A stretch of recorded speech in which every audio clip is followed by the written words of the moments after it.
J'enregistre bien la présentation et je rappelle à tout le monde, pour ceux qui viennent d'arriver, la présentation est faite par Fabien et ensuite on pose des questions à la fin de la présentation qui sera faite par Fabien.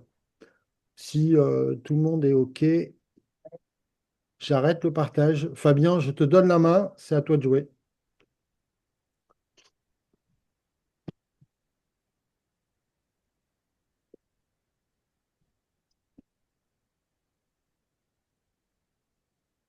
Fabien, c'est bon pour toi?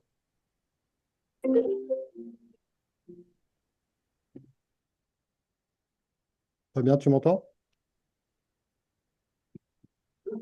C'est bon, je suis connecté, juste 2 minutes. Voilà, c'est bon, normalement mon écran doit être bon. Super, c'est bon, impeccable. Hop, on fait un peu de place. Alors bonjour à tous, j'espère que vous m'entendez bien.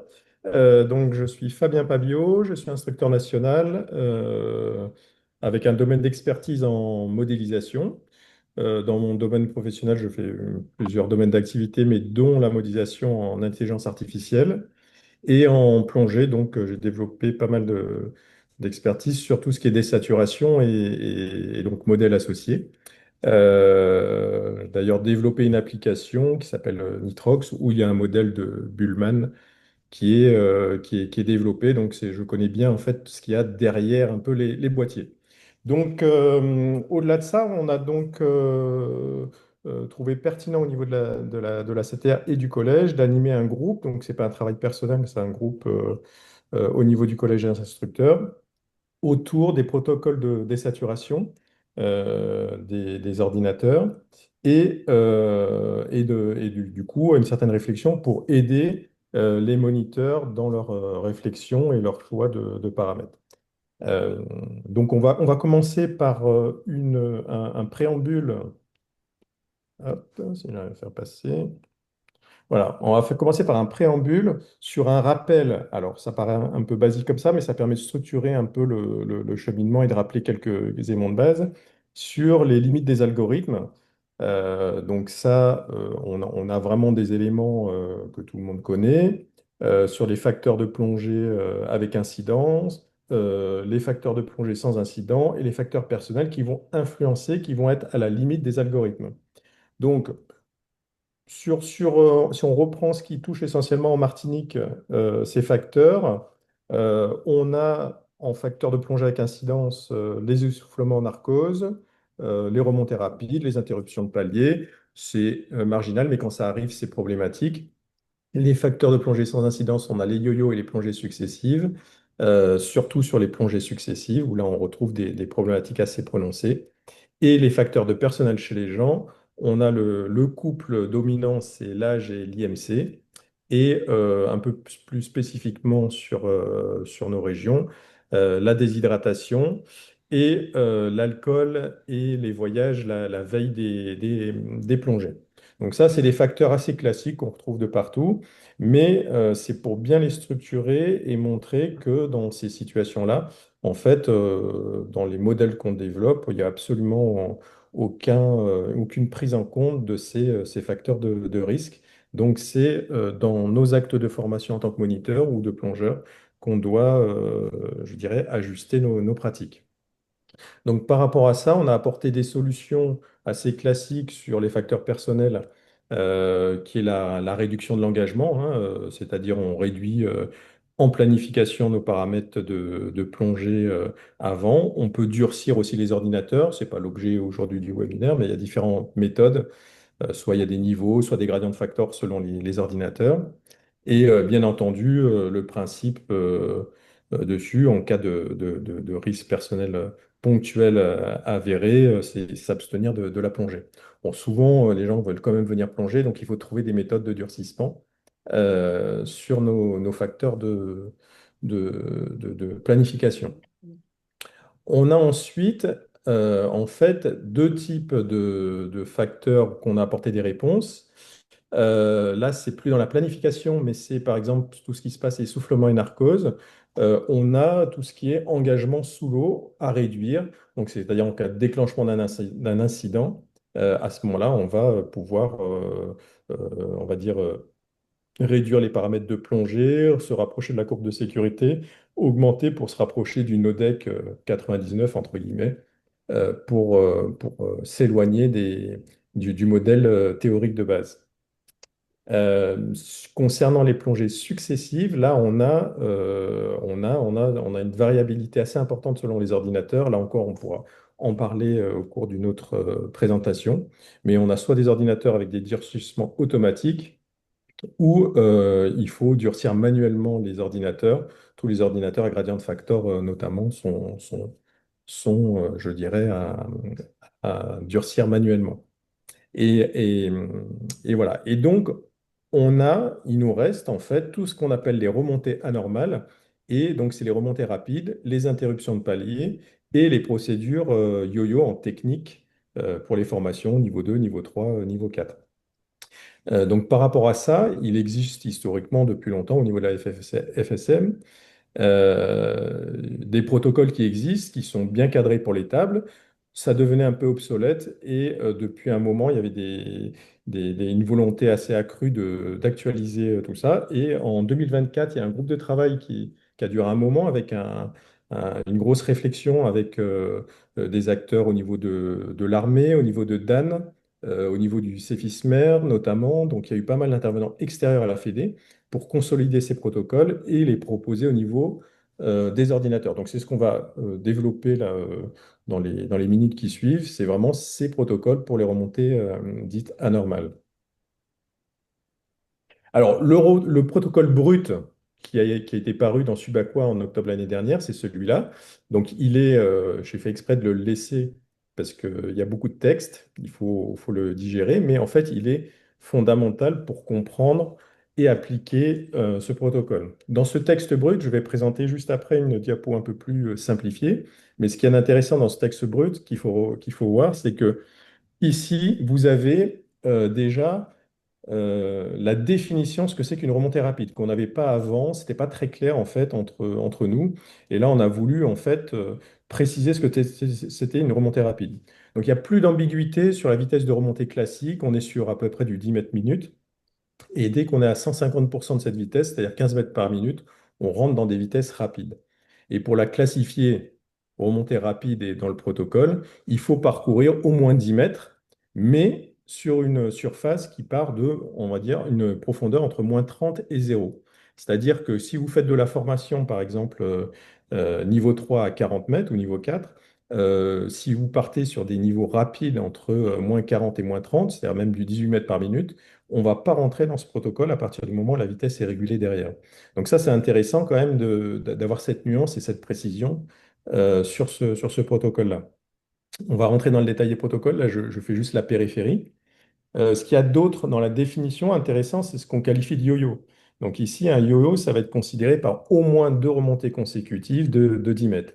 Donc ça, c'est aussi une précision qui est assez notable. Et enfin, du bon sens, bien entendu, c'est d'effectuer les exercices en début de remontée et non en fin.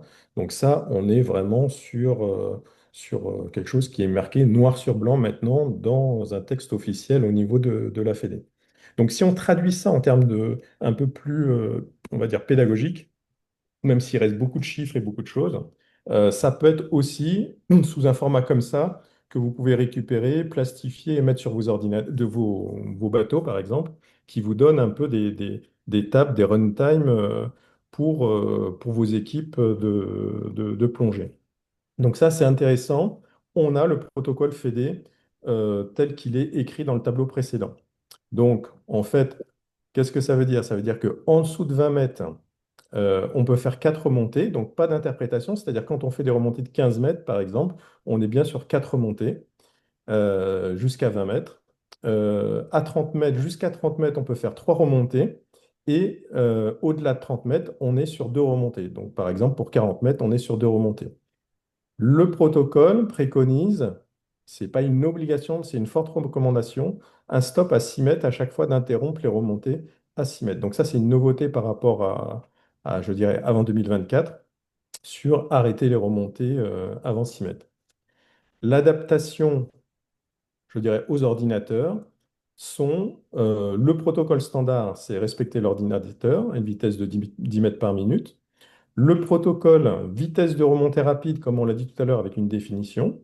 Si on est remonté rapidement sur l'une de ces remontées, alors le protocole dit qu'il faut faire une mi-profondeur plus, donc ça ne change pas par rapport aux aspects d'avant, mais on va rajouter 1 minute à 6 mètres et 5 minutes à 3 mètres à la déco de notre ordi.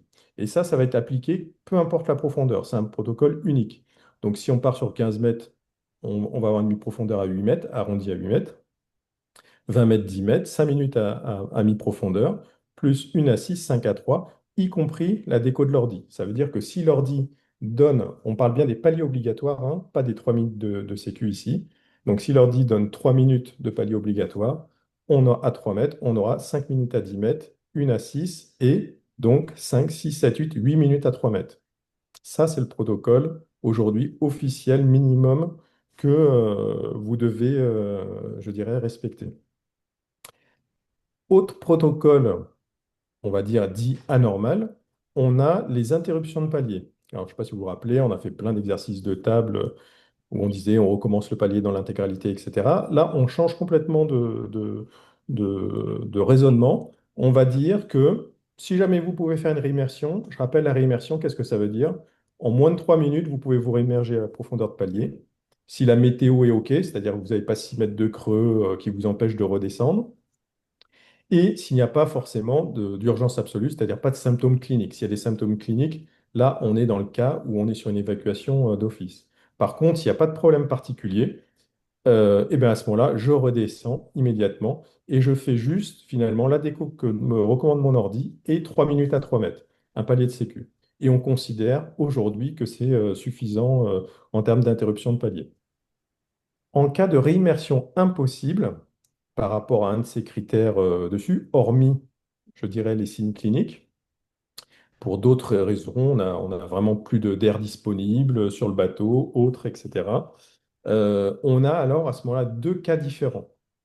C'est-à-dire que si on a interrompu, il nous reste moins de 3 minutes de palier à faire, alors on reste dans une observation du plongeur sur 3 heures. C'est-à-dire que vous ne pouvez pas faire partir vos plongeurs euh, en dehors sans le laisser sous observation. Donc ça veut dire simplement vous restez, vous discutez avec lui, vous êtes en présentiel pour voir si il n'y a pas des symptômes qui apparaissent. S'il n'y a pas de symptômes qui apparaissent, on passe à autre chose. Par contre, là, s'il était en stage ou autre, à ce moment-là, pendant 24 heures, il n'a plus de plongée, il est interdit de plonger sur 24 heures. Et par contre, dans le cas où il restait plus de 3 minutes de palier, ou par exemple il restait 5 minutes, à ce moment-là, c'est une évacuation et une mise sous oxygène. Voilà, donc en fait, la Fédé a donné en fait un cadre, une évolution au protocole avec de remontée anormale avec ordinateur. Donc ça date d'octobre l'année dernière, vous en avez peut-être pris connaissance, j'espère, dessus, et de toute façon, c'est l'occasion. Mais par contre, ce qu'on peut voir maintenant, c'est, on a une réflexion au niveau régional en disant, bon, la FFSSM pose un cadre minimum sécuritaire, mais il ne faut pas oublier la responsabilité du DP qui est de définir les paramètres de plongée. Donc, quand on définit les paramètres de plongée, c'est à nous de renforcer ce protocole si, en cas de facteurs de risque personnel, on a parlé tout à l'heure, l'âge, l'IMC, autres, etc., ou des facteurs de plongée par rapport à du courant ou autres, etc. Donc attention à ne pas appliquer en disant, voilà, la Fédé a mis ce protocole, on l'applique bêtement, c'est toujours la responsabilité de DP, c'est le minimum, il va falloir le renforcer. Donc en fait, toutes nos recommandations après, elles visent à en fait aider les directeurs de plongée dans leur choix d'organisation de cette plongée. Alors, première question qu'on peut se poser, quand on voit ce qui a marqué ici, l'organisation minimum, on voit ici le nombre de yo-yo, ok, c'est très bien, et finalement, en protocole standard, on respecte l'ordinateur. Mais ça, en fait, du coup, ça ne nous aide pas trop à remplir notre fiche de sécurité. Donc, on va essayer de balayer quelques éléments et réflexions qu'on a donnés. Pourquoi? Parce qu'en fait, les ordinateurs de plongée, je rappelle qu'il n'y en a aucun sur le marché qui gère les microbules et notamment des plongées yo-yo. C'est-à-dire qu'aujourd'hui, La vitesse, elle ne rentre pas dans le calcul des modes de décompression. Et quand on est en yo-yo, on génère tout un tas de microbules, on ne les écrase pas correctement quand on redescend, et donc on change les limites du modèle. Donc ça, si on ne durcit pas notre ordinateur d'une façon ou d'une autre, on est en dehors des clous. Donc par rapport à ça, le minimum qu'on peut faire, c'est au moins de ne pas oublier quand même, dès qu'on fait de la technique, c'est minimum de faire un palier de sécurité de 3 minutes à 3 mètres, en plus de la décompression de son ordinateur. Et deuxième élément qui nous paraît fondamental, c'est de planifier cette plongée pour réduire les risques. C'est-à-dire que vous ne pouvez pas vous lancer sur une plongée type yo-yo sans en fait anticiper sur la fiche de sécurité les paramètres que vous allez avoir. Donc par rapport à ça, on vous propose des moyens de sécuriser vos plongées en disant, bon, pour les deux premières profondeurs, 15 mètres et 20 mètres par exemple, on va rester sur du no-deck, c'est-à-dire 40 minutes max, 30 mètres max. Donc là, on a largement le temps de faire nos yo-yo et on a même le temps de faire, je dirais, une petite exploration, on verra dans quelles conditions tout à l'heure, pour écraser un peu toutes ces bulles. Donc tant qu'on reste dans ce cadre-là, on a le temps à la fois de former et de sécuriser la plongée. Pour les plongées au-delà, on va être sur des plongées à la limite euh, on va devoir faire des paliers parce que rien que de faire les yo-yo, on va rentrer dedans. Alors pour ça, on peut regarder ce que ça donne. On fait de la planification classique. Donc ici, je vous ai mis un extrait sur un modèle à gradient factor en 85-85, c'est-à-dire on n'est pas sur des durcissements extraordinaires. C'est des niveaux très standards, 85-85. Et donc là, on part sur quelque chose d'assez classique. Donc 30 mètres, 20 minutes, ça nous donne 4 minutes à 3 mètres comme palier. Et à 40, un grand classique qu'on fait au niveau de tous les examens d'ailleurs, on essaye de vraiment de jamais dépasser les 12 minutes quand on fait nos exercices. Et ça nous fait en palier réel 4 minutes sur une plongée non pénalisée à 85-85.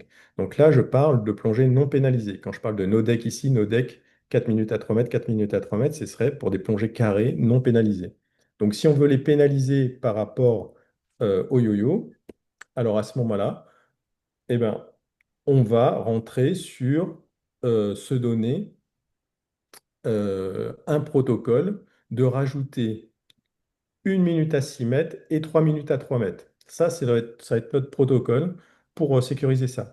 Donc, à quoi ça correspond? Bah, finalement, quand on remonte de notre technique, la minute à 6 mètres, ça nous permet de lancer le parachute, de stabiliser avant de rentrer, je dirais, dans les bulles. Donc, il n'y a pas de vrai palier supplémentaire parce que c'est la période un peu pour se préparer dessus. Et les 3 minutes à 3 mètres, en fait, ça reste acceptable parce que c'est les 3 minutes de sécu qu'on peut faire. Donc, si on les applique à notre no-deck, ici, on a une assise 3 à 3, une assise 3 à 3. Et ici, comme on avait 4 minutes, on a donc une assise et les 3 minutes qui étaient de sécu mais qu'on reprend obligatoire et 7 minutes à 3 mètres. Et donc, on a un protocole finalement qui est facile à retenir, mais là aussi, vous pouvez imprimer dessus, qui est au-delà de 20 mètres pour les formations niveau 3, niveau 4. Vous donnez une assise 7 à 3 sur les fiches de Palanquet. Bien entendu, si votre ordinateur, pour des raisons X ou Y, vous donne plus de paliers, à ce moment-là, il faut respecter la procédure ordinateur plus une assise 3 à 3. Voilà, ça c'est la synthèse de la planification cas normal, tout va bien, euh, donc c'est 80-90% des cas. Et donc, là où on répond pas forcément, c'est en cas de remontée rapide, qu'est-ce qu'on fait? Ben, dans ce cas-là, on applique, donc ça, vous aurez les supports à la fin, mais on va appliquer le protocole de la FEDE octobre 2024. C'est-à-dire que ça, vous pouvez, donc si on l'a imprimé, c'est un peu plus facile que de trop se prendre la tête à tout recalculer. Mais là, qu'est-ce qu'on fait finalement? On rapplique le protocole, c'est-à-dire mi-profondeur, plus une assise 5 à 3, plus la déco de l'ordinateur. Et on va appliquer ça sur tout ce qui a marqué sur sur chaque profondeur. Et pareil, protocole, on rappelle le protocole.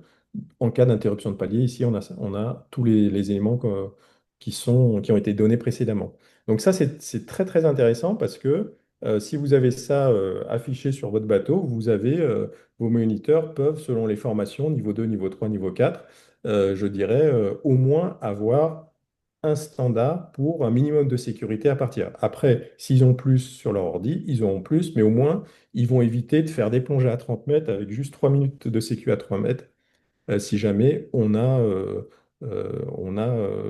des remontées. Si on fait 3 remontées de 30 mètres, ça paraît quand même très, très limite. Alors, du coup, on a plusieurs cas qu'on a évoqués. On a le cas des remontées classiques, le cas des remontées rapides, et en cas de successif, comment est-ce qu'on fait? Là, aujourd'hui, les protocoles de base de la Fédé n'apportent aucune solution ou de contrainte, plutôt, on va dire, sur les plongées de stage. Mais il faut être quand même, je dirais, averti en tant que moniteur. On ne va pas pouvoir appliquer ce même protocole pour une plongée le matin, une plongée l'après-midi. Donc, il faut vraiment que on parte sur un durcissement de ces plongées quand on en fait 2 par jour. Donc quand on va en faire 2 par jour, euh, on va pouvoir, on va dire, trouver une solution pour durcir les paramètres de décompression. Donc là, ici, qu'est-ce qu'on a? On a dans ce tableau ici une plongée par jour, c'est la synthèse de ce qu'on a vu avant. C'est-à-dire que de 40 mètres pendant 12 minutes, on remonte jamais plus de 6 mètres, on peut en faire deux. Et éventuellement, si on a un peu de temps, on peut poursuivre sur les 10 mètres, mais sans redescendre en dessous de 10 mètres, sans jamais dépasser les 12 mètres. Pareil pour les autres, si je reprends l'explication ici, 15 mètres, 40 minutes, je fais mes remontées, je m'arrête à 6 mètres. Si jamais j'ai fait mes remontées, mes 4 remontées, et qu'à 20 minutes j'ai terminé, je peux poursuivre mon exploration sur les 8 mètres sans jamais redescendre en dessous. C'est-à-dire pas en dessous de la mi-profondeur ou de 10 mètres max. Voilà, ça c'est le protocole de base. Maintenant, si on veut passer à 2 plongées par jour, qu'est-ce qu'on va s'imposer? Minimum de chez minimum, on va s'organiser dans notre stage pour avoir un intervalle de 5 heures. C'est-à-dire que on a la plongée du matin, elle est plutôt 8 heures, 8h30, et la deuxième, 14h30, voire 15 heures sur la deuxième plongée. Et on évite de faire des plongées 10h30, 13h30. Là, parce qu'on rentre, il y a une énorme différence en termes de résultats sur cet intervalle de surface. Donc, un intervalle de surface a vraiment démontré autour de 5 heures qu'on était toujours en plongée successive, mais qu'on réduisait fortement les risques. Donc, on peut s'autoriser dans ce cas-là à faire une deuxième série de yo-yo. Et pour cette deuxième série de yo-yo, on va pouvoir, autre recommandation, donc pour que ce soit simple, on garde le même nombre le matin, mais par contre, l'après-midi, on va réduire d'une quantité, on va supprimer une remontée. Par exemple, si je remonte de 20 mètres, j'en avais 4, on va passer à 3 l'après-midi. Et deuxième contrainte qu'on va se donner, au-delà de 20 mètres, cette fois-ci, on va forcément se stopper à 10 mètres, parce que 10 mètres, il faut le voir comme une zone rouge dans laquelle on rentre, où on va commencer à dégazer un maximum. Et donc, sur les plongées du matin, on va éviter de dégazer un maximum en s'arrêtant à 10 mètres. Et l'après-midi, on va s'arrêter sur les 25 mètres.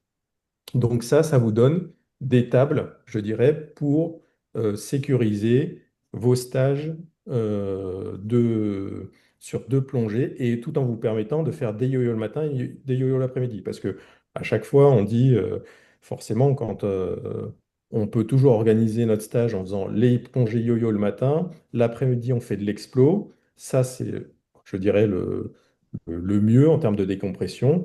Et il arrive par rapport à des organisations ou autres qu'on soit obligé d'enchaîner les deux. Quand vous faites de la formation niveau 4, par exemple, ben, à un moment, vous êtes obligé de faire des remontées le matin sur 40 et l'après-midi, par exemple, des DTMR ou autres.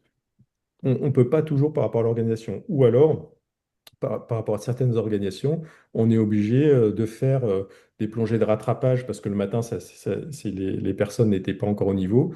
Donc, on est obligé de continuer.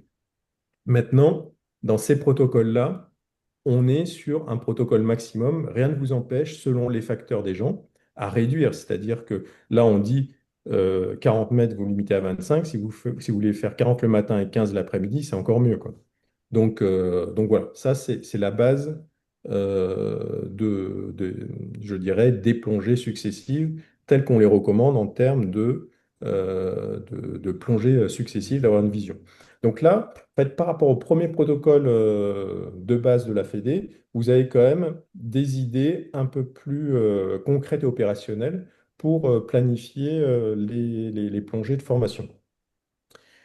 Alors, un des éléments importants par rapport à ça, c'est que si vous avez la possibilité de faire du nitrox, ça a été démontré, je dirais, pas mal de fois sur toutes ces plongées yo-yo, que on était dans un gain extraordinaire sur les microbules. Donc, tous ceux qui peuvent, je dirais, bénéficier de plongée nitrox, bah, il ne faut pas hésiter à le privilégier sur ce type de formation. Il ne faut pas oublier les autres protocoles qu'on a dit, c'est-à-dire si jamais on a fait une remontée dite rapide, ben, l'après-midi, par exemple si le matin là on a cartonné avec quelqu'un, quand je dis cartonné c'est que on est remonté dans les bulles, on a appliqué notre protocole de mi-profondeur, et ben, on va s'interdire de faire des yo-yo l'après-midi, on sera plutôt sur du guide de Palanquet ou alors de l'autonomie niveau 2 dans un espace plus réduit. Voilà, donc j'ai balayé très rapidement ces protocoles. Si on pouvait conclure dessus en disant, il existe au départ un protocole, je dirais, de base de la FED, qui est le protocole, on va dire, officiel minimum à respecter. Et puis, pour ceux qui veulent aller plus loin, sécuriser leur activité et prendre en compte différents facteurs de risque, à savoir, un, des plongées yo-yo, donc comment on peut remplir sa fiche de Palanquet avec des paramètres de base sur ce type de yo-yo. On a ce cas-là. Deux, en cas de remontée rapide, prévoir le plan B qu'on a ici, là c'est le plan FED. Et enfin, trois, en cas de successive, comment est-ce qu'on peut gérer dessus? On ne touche pas trop à la décompression. Par contre, on va réduire le nombre de yo-yo, c'est-à-dire qu'on va appliquer le même protocole de décompression matin et après-midi, mais on va moins engager l'après-midi sur ces plongées. Voilà, j'ai terminé sur cette présentation et donc on peut laisser la place aux questions si vous voulez bien. Merci Fabien.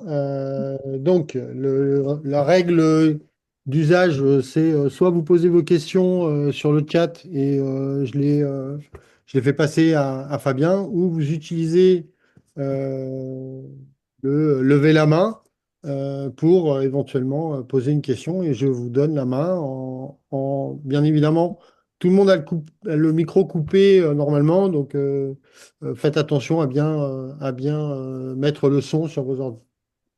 Voilà, donc place aux questions. Bon, Fabien, ça a été très clair.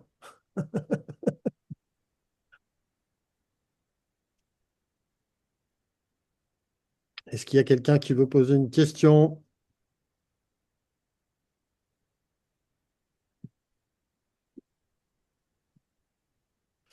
Bon, ben, Fabien, écoute, Même une question naïve, hein, s'il y en a qui veulent, on est là pour échanger. S'il y en a qui ont des doutes sur quelque chose en relation avec moi, je t'en pose ces une. protocoles. Moi, je t'en pose une. Pourquoi intervalle de surface 5 heures et pas 6 heures?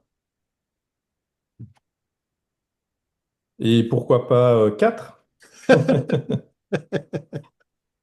Non, parce que voilà, il est en termes de. On a des pics de microbules, c'est par rapport aux pics de microbules, en fait. On a des pics dans la première demi-heure, jusqu'à 3 heures.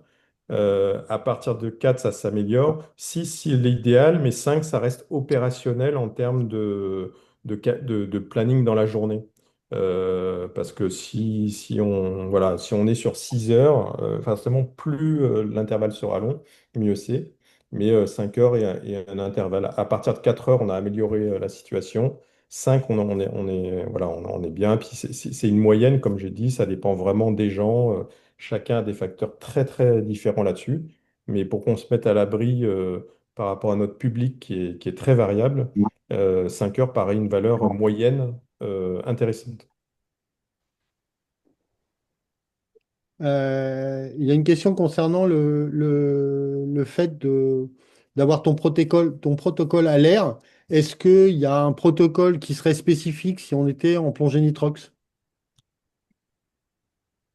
Alors, Sur le chat, tu as la question, il n'y a pas de double protocole, un pour l'air, un pour le nitrox, point d'interrogation. ouais, alors avant, dans l'ancien protocole, il y avait, on pouvait, je donne l'ancien protocole parce que l'ancien protocole était le même, c'était juste sur le nombre de yo-yo. Ici, 4 4 enfin 4 en dessous de 20, entre 20 et 33, et jusqu'à 40, c'était 2. Et en fait, si c'était au nitrox, on pouvait en faire 3. Ça n'a pas été repris dessus, donc il n'y a pas spécifiquement. L'idée la plus du nitrox, c'est quand même, on met cette barrière, on n'est pas dans des décompressions énormes et qui vont faire que on a, comment ça s'appelle, nous ici dans les eaux chaudes, c'est pas tellement gênant de faire quelques minutes de palier. Mais par contre, on se met sur un stage, on se met tellement à l'abri sur le nitrox que c'est vraiment, on fait la plongée à l'américaine dite safe, quoi. Ouais, Et, puis, vas-y, vas-y. vas-y. Et le deuxième point, c'est que rajouter un yo-yo, à un moment, on est aussi sur des limites des fois physiologiques des gens, c'est-à-dire que on s'aperçoit aussi que après, on arrive sur d'autres problèmes que la décompression, c'est-à-dire au niveau des oreilles, on flingue les oreilles des gens sur 3 4 jours où on va les faire travailler sur des parties yo-yo. Donc, c'est pas forcément on va pas forcément dire on va utiliser le nitrox pour faire des cycles supplémentaires. Voilà. Et il y a un point, et tu me diras si tu confirmes ou pas, mais euh, le protocole, il est à l'air dans la mesure où, par exemple, si on prend un examen, on est sur, éventuellement, les moniteurs vont plonger au nitrox pour leur sécurité parce qu'ils vont faire plusieurs, mais les élèves sont avec ou en tout cas les stagiaires sont avec des blocs air, et donc on ne peut pas avoir un protocole de nitrox, on est bien obligé de prendre le plus restrictif. Oui, oui, voilà. Enfin, donc là encore, on voit le nitrox comme euh, plus pas un outil, mais plutôt un moyen de réduire le nombre de microbules et se protéger plus que de rallonger. Ouais. Tu as une question qui est pourquoi on ne proposerait pas, dans ce cas, de positionner des gradients de facteur jumeaux 70-70 au lieu de gradients de facteur 85-85. Oui, alors sur les gradients de factor, en fait, les gradients de factor, euh, quand on regarde pour les microbules, faudrait qu'on rentre dans un cycle où on serait plutôt sur des gradients de facteurs déséquilibrés sur ce type de plongée, c'est-à-dire un peu. Et là, on rentre dans un cycle où, c'est-à-dire comme pour, par exemple, l'hélium, pour gérer les bulles de l'hélium, on va faire des gradients de facteurs, je sais pas moi, par exemple, 50-80. Et donc, dans ce type de remontée, il faudrait commencer à faire ça. Mais comme il n'y a pas eu, à part chez Scuba Pro, dans les années 2000, là, avec leur fameux niveau 1, niveau 2, niveau 3, en fait, quand on regarde les niveaux, je sais pas moi, 6 ou 7, ils sont sur des gradients de facteurs déséquilibrés comme ça parce qu'on calait ça comme ça. Mais il n'y a pas, sinon, dans des données publiques, des protocoles suffisamment éprouvés pour aller expérimenter ce déséquilibre. Donc, oui, pour réduire le gradient de facteur 70-70, par exemple, l'après-midi, comme pour le nitrox, c'est-à-dire qu'il faut le garder sous la main pour dire, tiens, on applique notre protocole. Dans notre palanquet, on a par exemple quelqu'un qui commence à avoir plus de 40 ans, une IMC à plus de 25 sur quelque chose, etc. Ben, on applique le protocole standard, plus, pourquoi pas, on durcit un peu les ordinateurs, et un des moyens, c'est là, de durcir les gradients de facteurs de façon jumeau. C'est-à-dire, on fait un -10, -10, si on était à 85, on va passer par exemple à 75, sans aller trop en dessous de 70, parce qu'après, ça n'a pas trop de sens. Mais donc, on est dans cette idée-là, de le garder plus pour, je dirais, des profils dits à adapter dans sa palanquée, quoi. Euh, je prends la main. Est-ce qu'on peut considérer que, étant donné que ce sont des recommandations qui sont faites au niveau de la CTR, que c'est des recommandations qu'on va appliquer au niveau de la commission, du moins au niveau de la CTR dans les examens, que ce soit niveau 4 ou MF1, mais que ça reste libre à utiliser dans d'autres CTR. Il y a pas de règles à proprement parler, puisque elles viennent en complément des recommandations de la CTN, mais elles sont à titre uniquement pour l'instant d'information. D'information. Alors, alors exactement, il faut faire attention. Au niveau de la CTN, on est plus même sur une obligation. C'est-à-dire que si aujourd'hui vous ne mettez pas en place le protocole de la CTN, le protocole minimum en fait, et qu'il y a un accident, là, d'un point de vue, je dirais, juridique, vous pouvez avoir des soucis parce que vous êtes allé au-delà de ça. Là, on est dans le cadre d'aider les directeurs de plongée pour aider de façon, je dirais, rationnelle comment ça s'appelle, à- à pénaliser leur décompression par rapport à certains facteurs. Je le rappelle, la successive en cas de stage, la remontée rapide et au lieu d'utiliser l'ordinateur simple. Pourquoi? Parce que il faut faire attention qu'il ne faudrait pas se retrouver dans ces palanquets avec des ordinateurs de deuxième génération assez anciens qui ont peu de facteurs pénalisants intégrés et du coup qui soit très peu panisant. Et comme je disais tout à l'heure, on fait 3 yo-yo de 30 mètres et on se retrouve avec même pas 3 minutes à 3 mètres à faire, ce qui serait vraiment, c'est là où on a des soucis. Donc en fait, l'intérêt de ça, c'est d'envoyer ces gens avec une fiche de palanquet où on a des, comment ça s'appelle? Des paramètres minimums à donner. Maintenant, aujourd'hui, voilà, par exemple, on parle en examen, un stagiaire va en donner d'autres de paramètres, il faudra qu'il explique en fait sur quelle base il pénalise. Là, nous, on est assez transparent, c'est-à-dire qu'on dit on fait 1 minute à 6, 3 minutes à 3 mètres, plus une planification qu'on fait à l'ordinateur. Donc, mais au lieu d'attendre d'être sous l'eau, on fait de la planification pour pouvoir l'inscrire sur la fiche de Palanquet. Ok. Merci Fabien. Une autre question. Dans les cas des clubs qui font des plongées double tank avec un intervalle de surface 1 heure, est-ce que tu recommandes donc, a fortiori, pas de remontée yo-yo en deuxième plongée, ou est-ce qu'on réduit de moitié la quantité de chaque plongée? Ah ouais, non, la double tank à l'américaine, là, on est ou à la française dessus, mais voilà, faut plus mélanger. Là, on sort du protocole, c'est impossible de faire des yo-yo dans ce cas-là, parce qu'on n'est plus dans un stage. Si on fait la double tank, c'est vraiment de l'explo, et on est normalement sur la no deck sur les deux en explo. Donc, et avec des profondeurs très inférieures sur la deuxième. Donc là, effectivement. On ne peut pas combiner une formation avec yo-yo avec ce type de plongée. Euh, on parlait de gradient de facteur 70-70. Tu as évoqué les gradients de facteur 85-85 dans ta présentation. Qu'est-ce que tu préconises pour des ordinateurs qui ne gèrent pas les gradients de facteur? Alors voilà, Je pose les questions là, en pour le fait, chat, hein, je fais que. oui, oui, non mais très bien, mais c'est super parce que justement, ça, c'est parfait.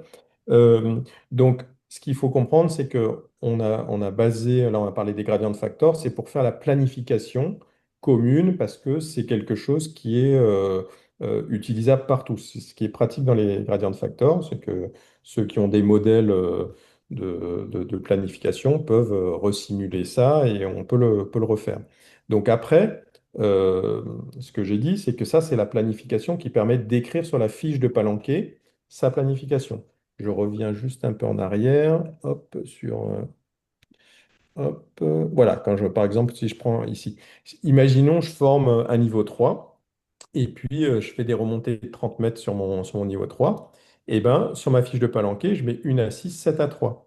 Après, sur mon ordinateur, qui gère pas comment ça s'appelle, les gradient de facteurs, il est réglé comme il est réglé, je dirais, pour chaque profil de personne. C'est-à-dire que je prends, je sais pas moi, un Scuba Pro G2, il est réglé pour quelqu'un dans la palanquée en premier niveau, par exemple, et puis quelqu'un dans la même palanquée, il est réglé en niveau 2, par exemple. Et bien, à ce moment-là, le résultat, c'est que sur la fiche de Palanquet, c'est marqué ça, parce que c'est un protocole, je dirais, fixe de planification. Et puis derrière, vous pouvez, comment ça s'appelle, appliquer sous l'eau. Si c'est plus pénalisant avec votre ordinateur, vous appliquez les 3 minutes de sécu, la minute pour lancer le parachute, en plus ça permet de bien caler les microbules, et puis la déco de l'ordinateur. Voilà, ça ne sert à rien d'aller essayer de refaire son propre protocole. Si vous avez envie, vous pouvez le faire. Mais après, le but, c'est quand même que dans les formations de moniteurs ou entre moniteurs, on parle à peu près tous le même langage, pas pour toujours faire la même chose, mais au moins là, on a un discours à peu près commun sur la décompression. Ça veut dire que ça n'élimine pas tous les autres ordinateurs, que je dis bien, ils sont très très bien tous les autres ordinateurs pour plonger, mais c'est pour plonger et on différencie la planification de la plongée.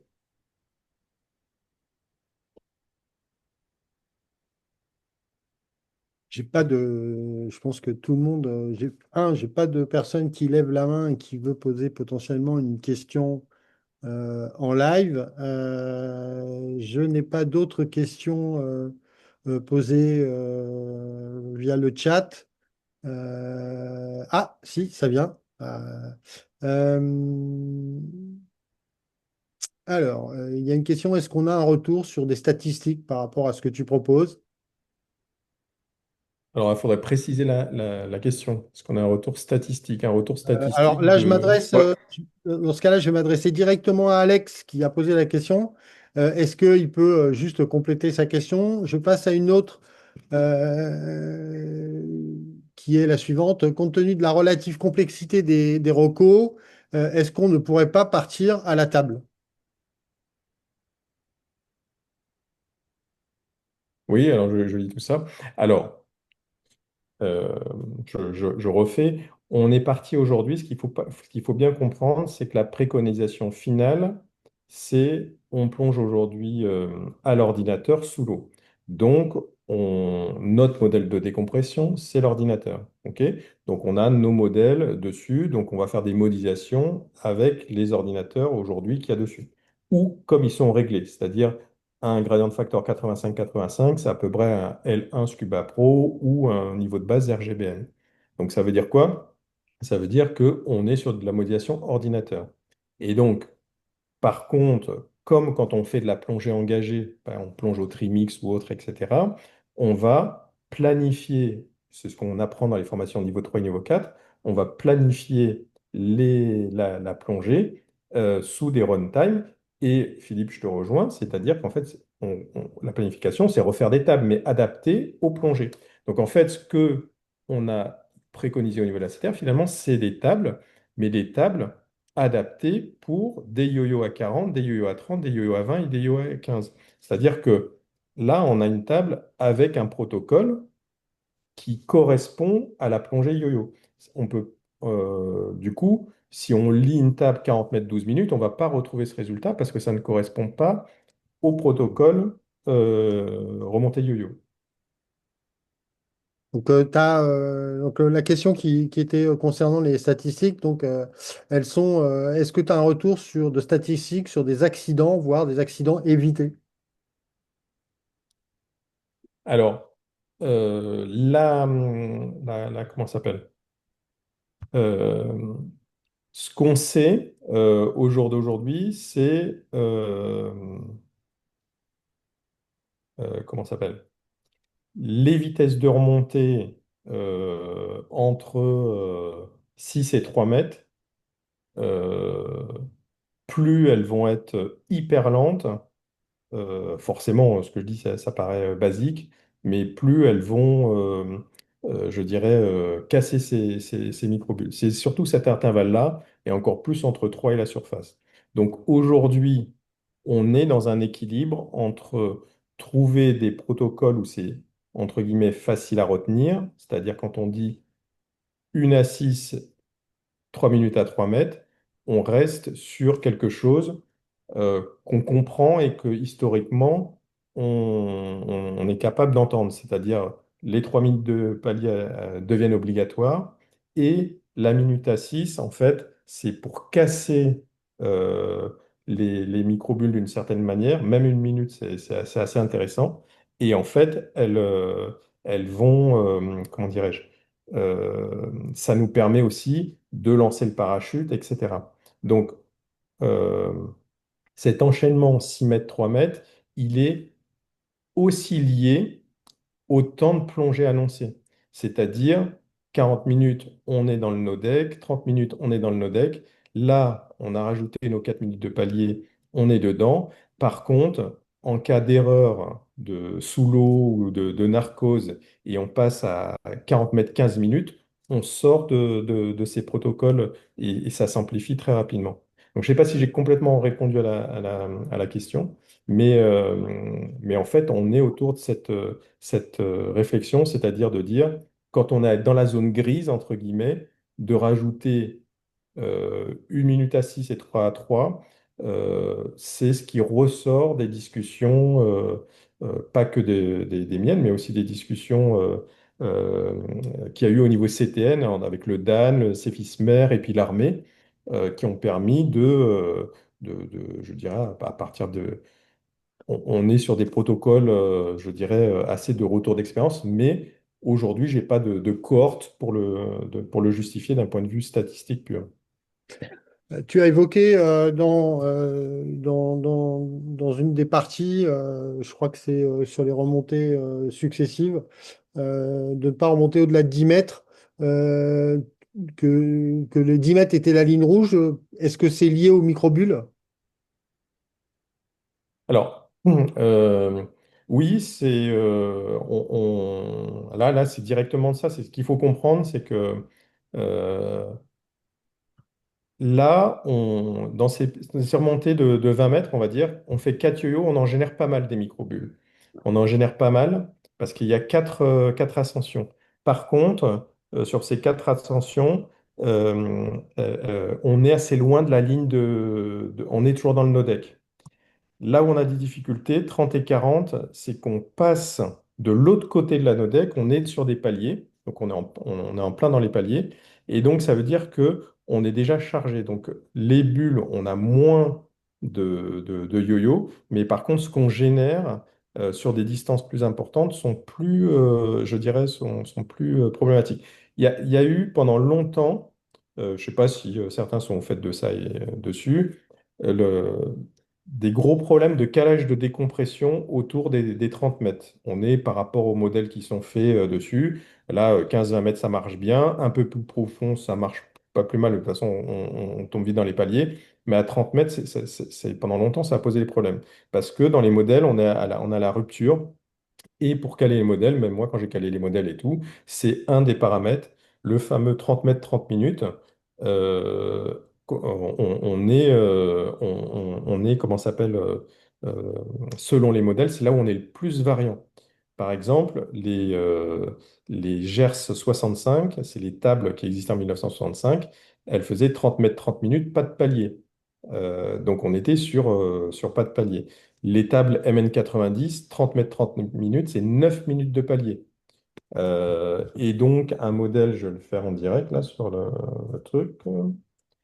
de- pour faire un modèle, par exemple, hop, je vais faire un 85-85, 30 mètres, 30 minutes. Alors, 30 mètres, 30 minutes en 85-85, on est à 3 minutes à 6 mètres et 11 minutes à 3 mètres. Donc, faut se rendre compte qu'on passe, selon les modèles, on est très, très variant sur cette profondeur-là. Donc,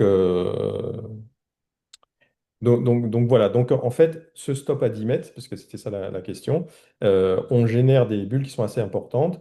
Et par exemple, sur les examens MF2, là, au niveau national, quand on est jury sur dessus, on arrête souvent les remontées de 50 quand on fait les remontes, c'était de 50, on les arrête, par exemple, entre 15 et 10 mètres. On va rarement, enfin même on va pas au-delà de 10 mètres, ça c'est sûr.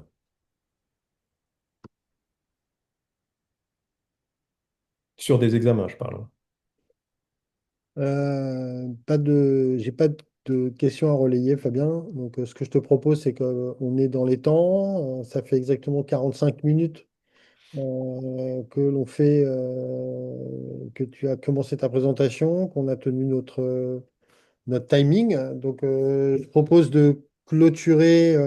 Ah, avant juste Vas-y, de vas-y, vas-y. clôturer, Je t'en peut-être, prie. parce que bah, déjà, merci d'avoir proposé ça pour animer, parce que c'est des éléments, je pense, structurants et intéressants. Puis opérationnel. Mais du coup, je voulais savoir le retour qu'en avaient les gens. Est-ce que tous ceux qui ont écouté, au-delà de dire que vous avez bien aimé, etc., est-ce que c'est quelque chose qui, si vous pouvez un peu vous exprimer sur l'intérêt que vous avez eu de cette présentation, ou si ça a apporté quelque chose, ou il faut que vous regardiez les supports pour plus tard, c'est intéressant qu'on ait ce retour-là aussi. Donc, est-ce qu'on peut avoir la presse? Donc, Philippe, Fabien en a parlé. Il y aura la presse. On va la déposer sur le drive de toute manière de la CTR en même temps qu'on déposera aussi la vidéo qui est enregistrée. Ou en tout cas, le webinaire est enregistré. Donc, on déposera la vidéo en même temps qu'on déposera la presse. Il y a Sophie voudrait poser une question. Donc, Sophie, vas-y. Non, non, je veux pas poser une question, je veux répondre à la question de Ah, Fabien. vas-y. Vas-y. Alors, déjà, le format, vraiment, c'est intéressant. Un format court et concis, c'est bien aussi parce que ça nous permet de nous tenir tous informés, d'avoir le même information. Alors, les éléments, moi, je les connaissais puisque on a échangé au sein du collège. Mais là, la manière dont tu as présenté, c'était vraiment intéressant. Et je sais pas ce qu'en pensent les autres, mais ça m'a fait réfléchir. J'y avais pas réfléchi avant.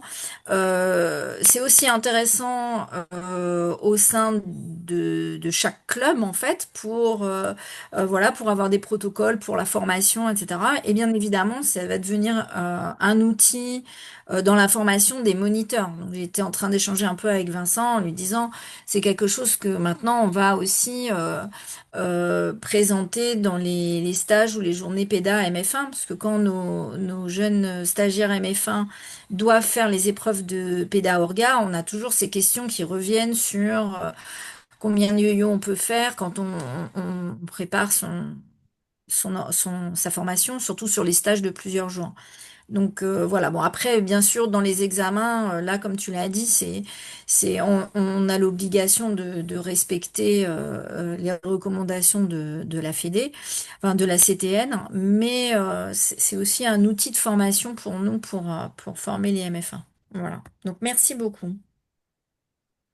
Oui, ouais, c'est exactement ça. C'est-à-dire qu'il y a plusieurs slides qui ont été faits pour les imprimer séparément et les plastifier pour les mettre sur les bateaux, quoi, ou au club. Je te laisse lire les réponses hein, ou en tout cas les commentaires. Ouais, ok, bah c'est parfait si ça peut aider. Et puis n'hésitez pas de faire des retours. Là, on a vu sur les GF, les gradient factors, ça, on va s'organiser pour faire ça. Mais s'il y a d'autres thèmes aussi moi, c'est plus la décompression, mais sur d'autres thèmes en dehors de la décompression, bah, ce sera le but des webinaires, je pense, de la CTA. Tout à fait. En tout cas, si je peux me permettre de compléter, et ça rejoint la question de Philippe, à savoir, est-ce qu'on aura la possibilité d'avoir la présentation? Tout l'intérêt de ce que nous faisons actuellement, en tout cas au niveau de la CTR, que ce soit groupe de travail dans les journées moniteurs ou tout autre, hein, c'est de mettre à disposition la documentation qui est produite par la CTR et par le collège, et ou par le collège en tout cas, à caractère informatif, à caractère productif, en tout état de cause. Donc, il est évident que on est là pour faire avancer le public. Hein. Mmh. Mmh. Alors, je vois, je sais pas, Vincent ne se connaît pas, mais tu avais une question, j'ai vu sur les microbules où tu avais entendu plusieurs choses. Les microbules ne sont pas directement liées aux ADD, c'est-à-dire qu'il y a des gens qui dégazent beaucoup et qui ne créent pas d'accident, ça c'est vrai.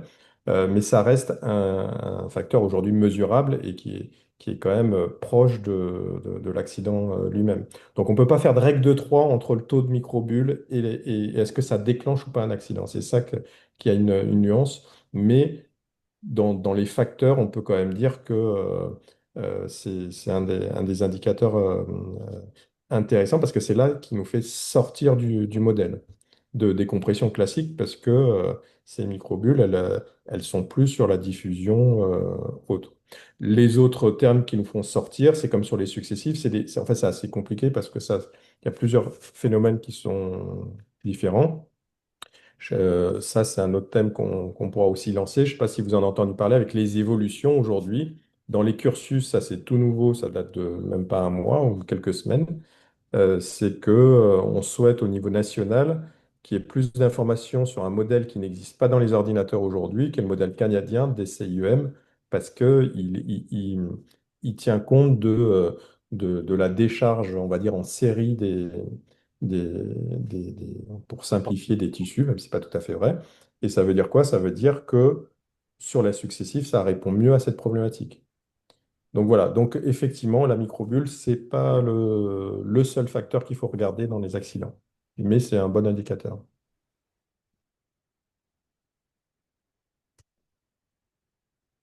Donc, je pense que tu as eu les réponses à ta question concernant le feedback. À un moment donné, il faut avoir la capacité de dire stop et de arrêter et de mettre fin. Donc, ce que je te propose, c'est de remercier déjà l'ensemble des gens qui se sont présentés, en tout cas qui sont venus participer à cette présentation. Je crois qu'on était près d'une soixantaine, 57, 58, mais en tout cas 57 pendant toute la durée du webinaire. C'était le premier, en espérant qu'il y en aura d'autres. Je pense que le- comment dire, le format convient parfaitement à ce type de présentation. Et donc, je te remercie aussi, toi, Fabien, de t'être, je dirais, mis au jeu et good job. Eh bien, à bientôt tout le monde. Merci à tous et passez une bonne fin de soirée et puis à très bientôt, j'espère. Merci. Bye bye. Bonsoir. Ciao. Au revoir. Bonsoir. Au revoir. Bye bye.